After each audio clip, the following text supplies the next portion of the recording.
This book has a very simple message, you know, the Second Arab Awakening and the battle to pluralism. It's so simple, this call for pluralism in the Middle East, that you think it should be self-evident. And yet it is not.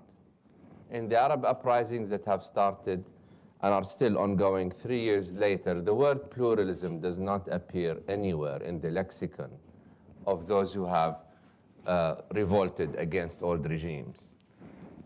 We've heard about social justice, dignity, but no one yet is talking seriously about a process that would put in place the foundations for a democratic, for a pluralistic system that would be sustained, stable, and prosperous.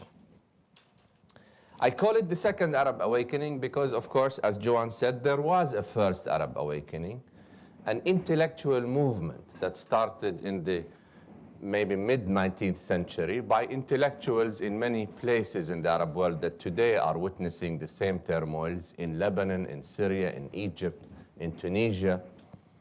And that movement, which was calling for the Arab world to get rid both first of Ottoman rule, then of colonial rule, later found its way into popular movements all across the Arab world that called for independence and in the end were successful in achieving it. The Second Arab Awakening started as popular movements around the Arab world. These movements have not yet been contextualized, if you will, into any kind of an intellectual framework. So that today we know more about what the movements were against than what they are for. Nobody yet has done that in a very convincing manner. And therefore, what we have seen so far with the Second Arab Awakening, in contrast with the first, which was a battle for independence that stopped there. The first Arab Awakening main shortcoming, in my opinion, is that it has battled for independence against despotic rule and then stopped there. Once independence was achieved, no Arab government, secular or, well, they were not religious then, no Arab government, progressive or conservative, truly gave pluralism and democracy any attention.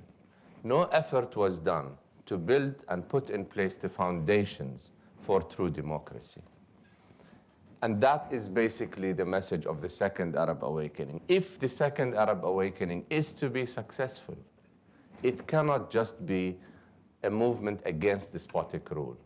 It also has to be a movement for pluralism. Pluralism, in my opinion, must be the operating system that would help lay the foundations for a prosperous and inclusive Arab society.